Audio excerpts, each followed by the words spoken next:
Salam. Təsəvvür edin ki, səhər oyanıb üzünüzü yumağınız sadəcə yuxudan ayılmaq və ya gigiyena məsələsi deyil. Aha. Yəni təsəvvür edin ki, sizin bu sadə, bəlkə də tamamilə mexaniki şəkildə etdiyiniz gündəlik rutininiz Hər gün təkrar etdiyimiz adi bir vərdiş. düzdür. Bu vərdiş əslində kainatın kosmik balansını tənzimləyən, ulduzlarla, planetlərlə və görünməz enerjilərlə birbaşa əlaqəsi olan dərin bir mexanizmdir. Çox cəsarətli bir iddiadır. Doğrudan da elədir.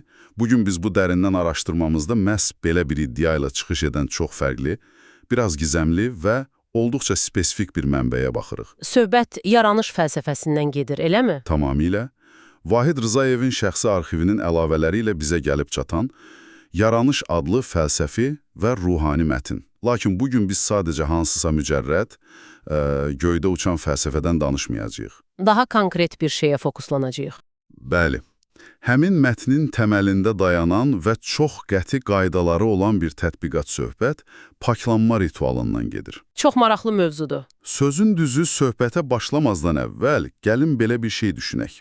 Siz xəstəxanada, tutaq ki qolunuz ağrıyanda rentgen, yəni o aparatın içinə girirsiniz, düzdür? Aha, diaqnoz üçün. Bəli, bunu niyə edirik? Dərimizin, əzələmizin altında gözlə görünməyən, lakin bütün bədənimizi ayaqda tutan o sümük strukturunu görmək üçün. Oradakı problemi, fəsadı təyin etmək üçün. Düzdür. Baxın, bugün üzərində danışacağımız mənbə də eyni cür yanaşır. İddia edir ki, bizim daxilimizdə də gözlə görünməyən, amma bütün varlığımızı və hətta reallığı ayaqda tutan kosmik bir işıq karkası var. İşıq karkası. Çox gözəl analogiyadır əslində. Hə, və bugün biz o karkası necə təmiz tutacağımızı öyrənəcəyik. Bu rentgen analogiyası mətnin ruhunu çox dəqiq tutur. Çünki Yaranış kitabındakı paklanma ritualını anlamaq üçün əvvəlcə qəbul etməliyik ki, biz sadəcə bu fiziki bədəndən ibarət deyilik. Aha, Lakin söhbətə başlamazdan əvvəl sizin üçün, yəni bizi dinləyənlər üçün vacib bir qeyd edim. buyur.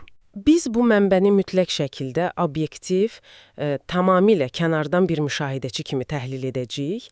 Burada hər hansı ideoloji, dini və ya siyasi tərəf tutmuruq. Düzdür, biz sadəcə vasitəçiyik. Bəli, sadəcə bu fəlsəfənin içindəki məntiqi zənciri və onun insana necə bir yaşayış modeli təklif etdiyini anlamağa çalışırıq və bayaq sənin də vurğuladığın kimi bu ritual sadəcə üst-başını yumaq, kirdən təmizlənmək deyil. Bəs tam olaraq nədir? Mətnə görə bu proses insanın öz daxilindəki, sinəsindəki böyük yaradanın pak işığını kəşf etməsi üçündür. O, böyük ekosistemlə, kainatın özü ilə yenidən sinxronlaşmaq üçün qurulmuş bir sistemdir. Yaxşı, gəlin lap əvvəldən o qeyd etdiyin işıq məsələsindən başlayaq. Aha, başlayaq? Mətndə ağ və müqəddəs işıq deyə bir anlayış var. Mən bunu oxuyanda, necə deyərlər, beynimdə belə bir vizuallaşdırma yarandı. Təsəvvür edin ki, siz böyük bir kosmik güzgüsünüz. Kosmik güzgü. Bəli, mükəmməl parlayan bir güzgü. Və sizin daxilinizdəki o işıq əslində günəşin, daha doğrusu böyük yaradanın nurunun kiçik bir əksidir. Çox aydın mənzərədir. Amma biz gündəlik həyatımızı yaşadıqca, yəni yalan danışdıqca, kiməsə qəzəbləndikdə, içimizdə paxıllıq, məkr hiss etdikdə, Daxili təmizliyimiz pozulur. düzdür. Və mənbə bunları, yəni bu mənfi hissləri qaranlıqlar adlandırır. Və bu qaranlıqlar sanki o mükəmməl güzgünün üzərinə təbəqə-təbəqə qonan toz, palçıq kimidir. Toz qonduqca işıq çölə əks oluna bilmir. Tam olaraq.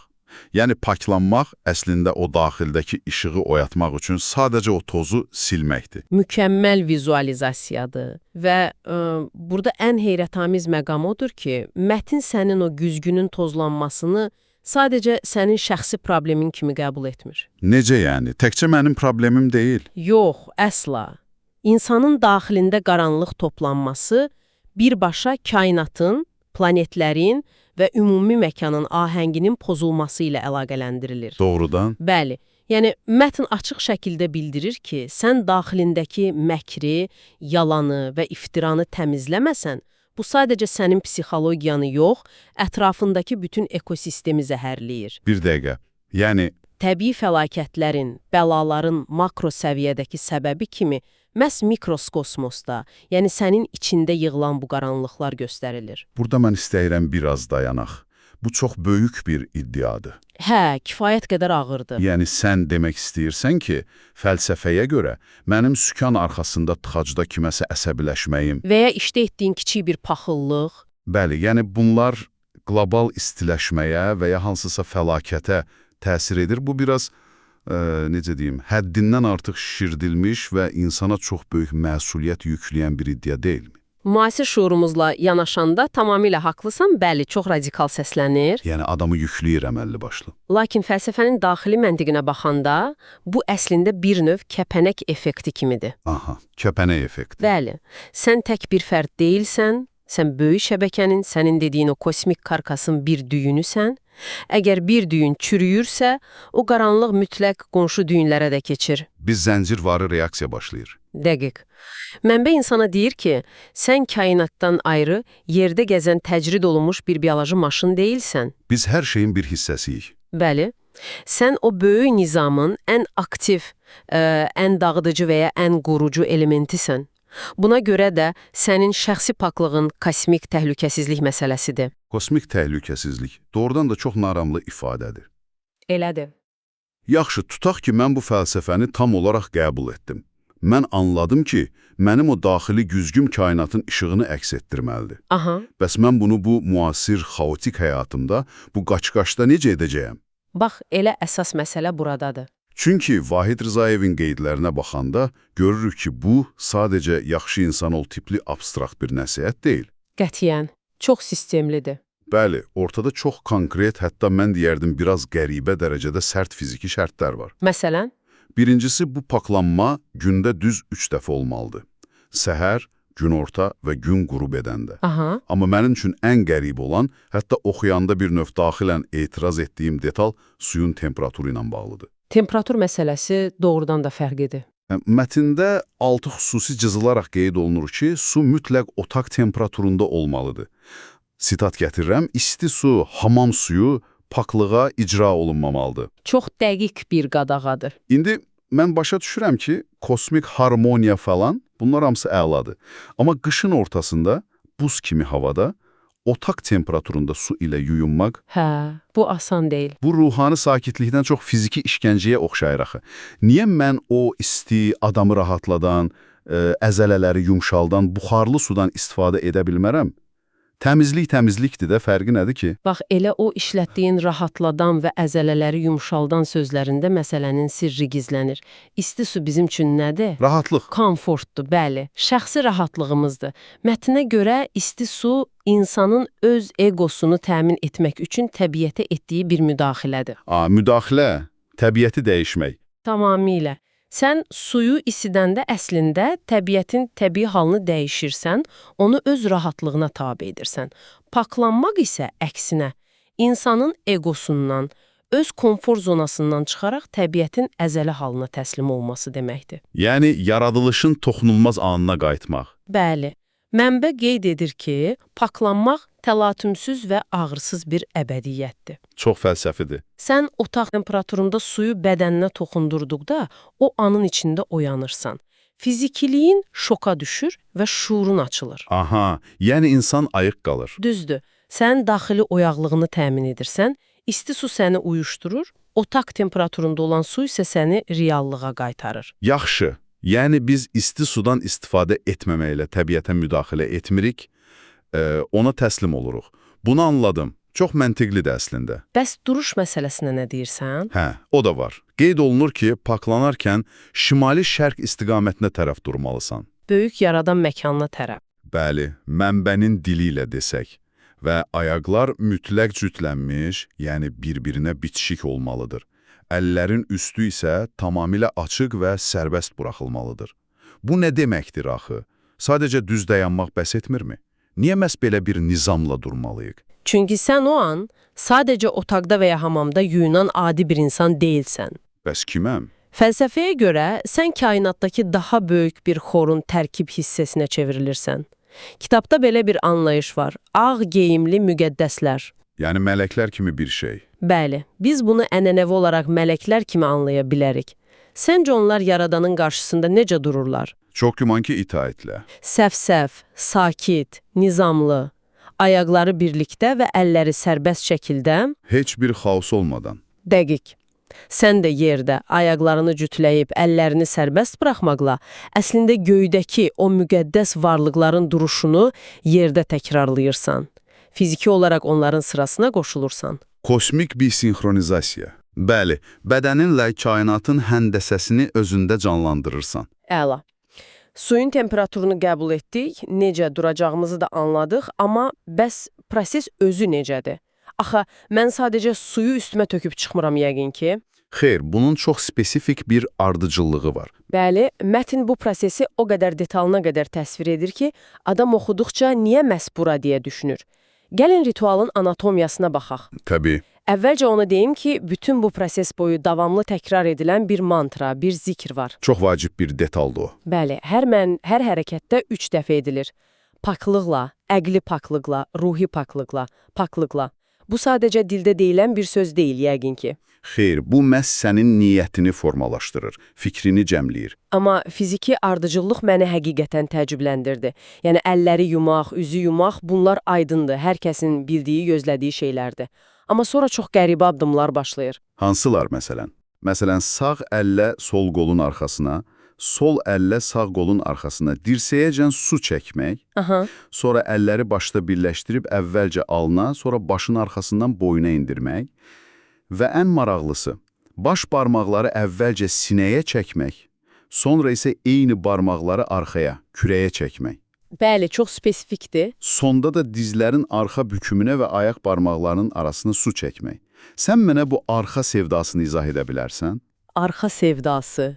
Çox maraqlı yanaşmadır. Niyə bədənin ön tərəfi demək olar ki, unudulur və biz ancaq boynun arxası, qolların arxası, kürək, dizin arxası kimi yerlərə fokuslanırıq? Bax, sənin bu detalı tutmağın çox vacibdir. Çünki mətnin ən böyük psixoloji və ruhani simvolizmi məhz buradadır.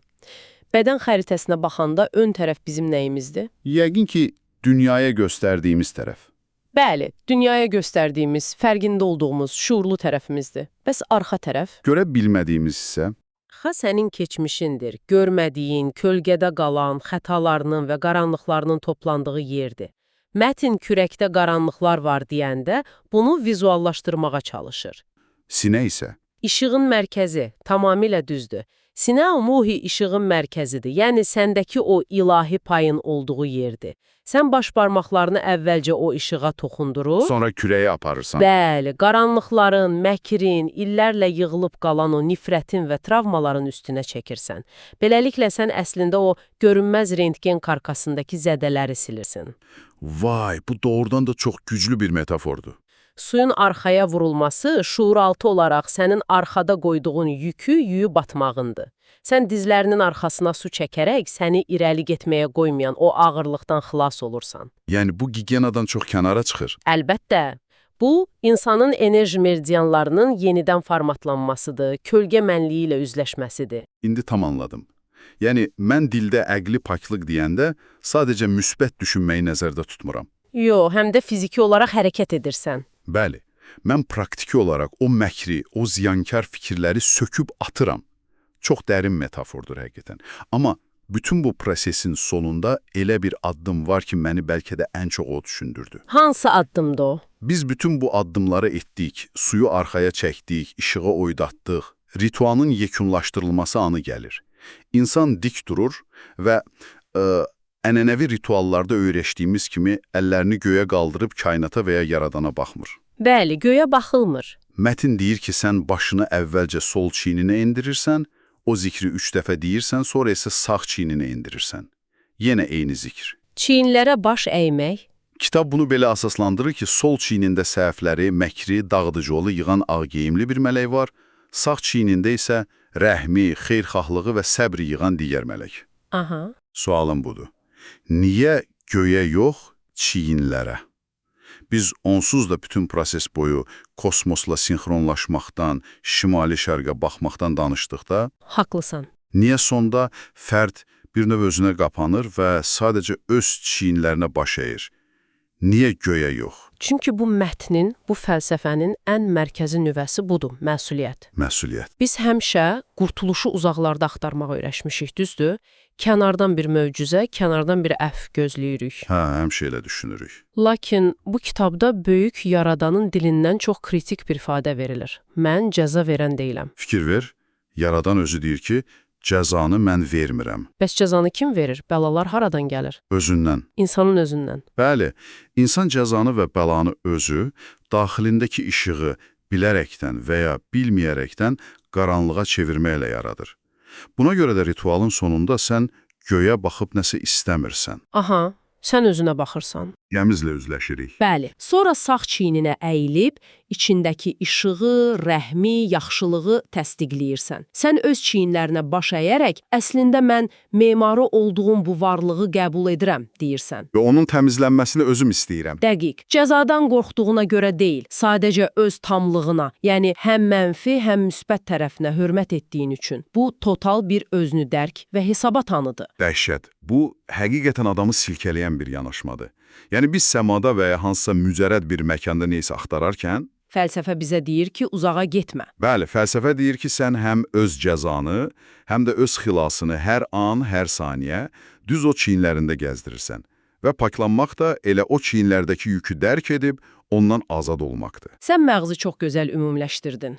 Vahid Rızayevin təqdim etdiyi bu əlavələrlə mətnə dərindən baxmaq doğrudan da bizi əməlli başlı fəlsəfi bir labirintə saldı. Amma o labirintdən çıxış yolu çox işıqlıdır. Tamamilə razıyam. Fərqli baxış bucağıdır. Mən bu dərindən araşdırmamızı yekunlaşdırarkən sizə, yəni bu an bizi dinləyən hər kəsə üzərində düşünmək üçün kiçik bir fikir vermək istəyirəm. Buyur. Bu mənbənin, yəni yaranış fəlsəfəsinin, oradakı ağ geyimli mələklərin və ya o kosmik işıq şəbəkəsinin doğruluğuna inanıb, inanmamağınızın heç bir fərqi yoxdur. Bəli, bu sadəcə bir fəlsəfədir. Sadəcə bir anlıq öz həyatınızı düşünün. Biz bütün günü telefon ekranlarına, bitməyə bilməyən hərdən adamı boğan o xəbər axınına, işdəki toksik mühitə, stresə qərq olmuşuq. Xaosun içindəyik bir növ.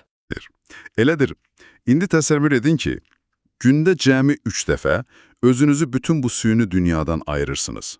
Heç bir isti suyla, özünüzü aldatmadan, təbiətin ən saf halı olan otaq temperaturunda su ilə üz-üzə qalırsınız.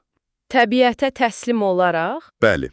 Və bütün o Çin küdövrətin, tıxacda yığdığınız əsəbin, ofisdəki dedikoduların yükünü, fiziki olaraq kürəyinizdən, boynunuzun arxasından su ilə axıb getdiyini təsəvvür edirsiniz. Çox rahatladıcı vizuallaşdırmadır. Və yalnız bir şeyə, əqli və ruhi paxlığa fokuslanırsınız. Gündə cəmi bir neçə dəqiqə. Sizcə həyatınız necə dəyişərdi? Sizin bu gündəlik fiziki vərdişləriniz, zehni təmizliyinizlə nə qədər sinxron olardı? Bəlkə də tamamilə fərqli bir insana çevrilərdi. Bax, elə verilişin əvvəlində də o qırıq qolu göstərən rentgen cihazından buna görə danışmışdıq. Bəlkə də bizim daxilimizdəki o fəlsəfi, işıq və qaranlıq heç bir rentgende görünmür. Amma təsiri realdır. Dəqiq. Görünməsə dərəb o məkrin, yalanın ağırlığını yalnız və yalnız özümüz, məhz o baş əydiyimiz çiyinlərdə daşıyırıq. Bu maraqlı səyahətdə bizə qoşulduğunuz və o daxili işığa axtarmağa cəhd etdiyiniz üçün hər birinizə təşəkkür edirik. Növbəti araşdırmamızda görüşənədək. Diqqətinizi üçün təşəkkür edirəm, yenidən görüşmək ümidi ilə.